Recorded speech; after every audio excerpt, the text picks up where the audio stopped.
Looking for a new card game to play with your family? I'm Hollywood Kyle, videographer and digital content producer with the New Mix 99.5 WJBR, and I'm going to teach you a new card game that I love to play with my family, Contract Rummy. You may have heard of the popular commercialized form of Rummy known as Phase 10. If you don't have a pack of Phase 10, you could still play the game. All you need is 2 standard decks of cards. There's no shame in shuffling by playing 52 pickup, or in this case 104 pickup. Then to start, each player is dealt 10 cards.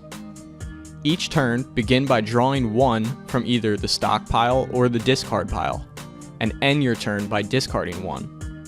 The objective of Contract Rummy is for each individual player to complete all 7 contracts. A contract works in phases from easiest to hardest, and could be something like collect a group of 4 plus a sequence of 3. Groups being defined as all cards of the same value, disregarding their color or suit. Sequences are defined as any value in sequence, but all cards must remain the same suit. There are many challenges and tricks to Contract Rummy, and may take some time to play, but the game can be paused and resumed after any round.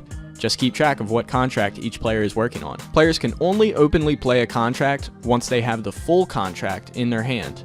After playing a contract for all players to see, this player then works to discard all of the cards from their hand, which will then end the round.